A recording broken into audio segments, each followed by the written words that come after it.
Hi, Brian Gast, Executive Coach, here to talk to you today about meditation.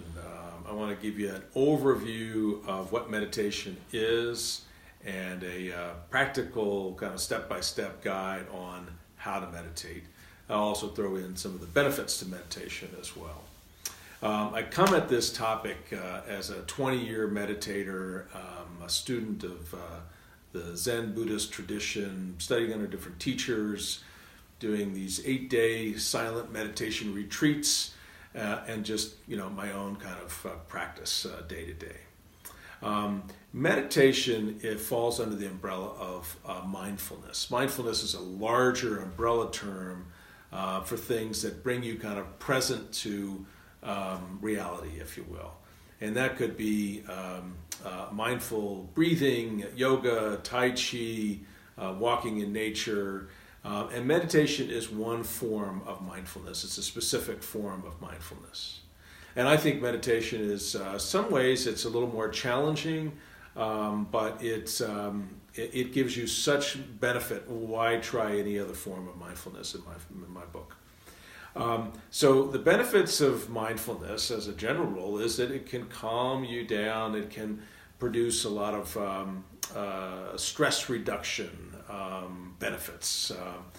But I find on top of that, meditation can bring an increased awareness of how you are experiencing each moment. So you develop more self-mastery, more kind of self-control, more even emotional awareness as you kind of slow things down and become more present.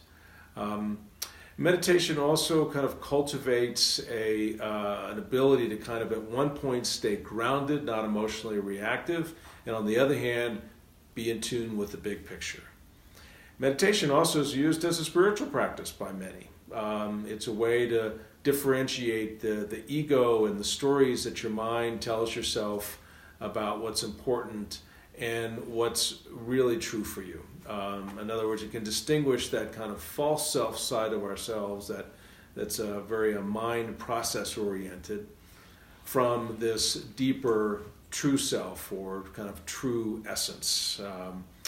So with all those benefits, including this one, which I really think is important, is about leadership. One of the things that I work with my clients on is to develop leadership presence, executive presence. Mindfulness, but specifically meditation, is a great way of cultivating this sense of kind of sovereign or being energy.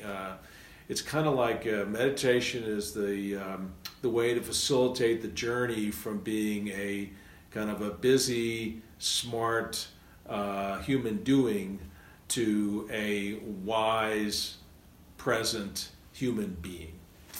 Okay, so that's my sales pitch on why to meditate. Now, how to meditate. So I'm going to teach it in this way. Again, simple, practical terms, 3 steps: body awareness, breath awareness, and mind awareness. So the first thing I do is when I'm getting ready to meditate, I find a chair, maybe a cushion. Some people lie down. I think real meditators, they sit on a cushion. They don't lie down. But you could lie down. You could be in your car. You could be standing. But my routine is I sit either in a chair or on a cushion. And I make sure my spine is erect, straight up and down. My heart is kind of open. My hands are in my lap. And I do a quick little body scan. How's my body doing? Any tension, any stress that I need to just kind of relax and settle into. So I want to just be aware of my body. I might leave my eyes open or closed. It's up to you. Different schools of thought on whether to have the eyes open or closed. But that's my presence. My body is situated. I'm sitting in a room that's quiet and not full of distractions. Ideally, that's what my setting is going to be each day. So the second awareness is my breath. Where am I breathing from? I want to breathe not from my upper lungs. When I'm meditating, I want to breathe from my abdomen. So my belly is going to rise and fall. My low back is going to expand and contract. And that's this kind of quiet, grounding, slow, deep breathing, as opposed to this kind of fight or flight breathing that comes from my chest. So just that dropping into that form of breathing relaxes my whole nervous system. And then the third awareness, as I'm getting settled into my meditation practice, is my mind. Being aware of my mind. Is it busy, chattering, thinking about random things, or am I beginning to calm it down and focus it? This is a key differentiator between any other mindfulness practice and meditation. Whereas meditation, we really want to concentrate the brain, concentrate the mind, and focus on kind of one thing so that it ultimately settles down and calms down. And I know that I'm sitting and meditating, I'm going to think of things. I'm going to think of my schedule for the day or something, whether I remember to turn off the oven or not. Those kinds of thoughts will just kind of come and go. But as a meditator, I don't get attached to those thoughts. I kind of view them as like looking at the sky and a cloud kind of coming and going. I analyze it, or I get hooked to it. But what I want to do with my mind actually is I need to give it a task. It needs something to do while I'm meditating. So its task that I assign it to is to focus on my breathing. My breath is so connected to my central nervous system that is really an important way to kind of settle my whole system. So I either am focusing on my breathing through my nostrils, the rise and fall of my abdomen, something that's going to be kind of like a metronome that I'm following as I'm following my breath. At times I'll get distracted, off on a thought, gently come back to my breathing. So, body, breath, and mind awareness. That's what I'm pulling together. So now for your own personal practice, you're going to just pretend, let's say it's 6:30 in the morning, and that's often when I sit. My practice is I want to find a quiet place, one that's not going to have any interruptions and distractions. And I'm going to set up my personal practice that is going to be, what I would suggest for you to start with is a commitment of 3 weeks.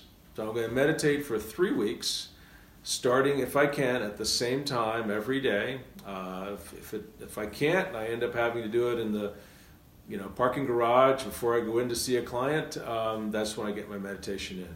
Start with 5 to 10 minutes a day, 5 days a week for that 3-week period. Then you can reevaluate at the end of that 3 weeks. Do I want to go up a little bit? Maybe get my meditation sitting time up to as far as 20 minutes a day. I just kind of ease my way into it. It's just, meditation is like, golf and CrossFit and many other activities where you're just kind of learning in levels and in layers, and you kind of work your way into it. So 5 times a week, 5 to 10 minutes a day to start with, and renewing after a 3-week period. You can use props if you need to, a bell to start you off, or a timer. Some people use incense, a candle, a cushion versus a chair. That's up to you. What I'm going to recommend is not using things like music or an app. That an app might have a guided visualization or a guided meditation component to it. Those are interventions that maybe you want to layer in later. Start with just that pure, simple silence and see what magic that provides before adding in something else. I find those visualizations and guided meditations are good for special situations, and sometimes can be good to just kind of calm me down, but they're not as helpful for the mental training. I bless you in your meditation practice. I'll be sitting with you, and I encourage you to focus and be present. Don't miss a breath. Thank you.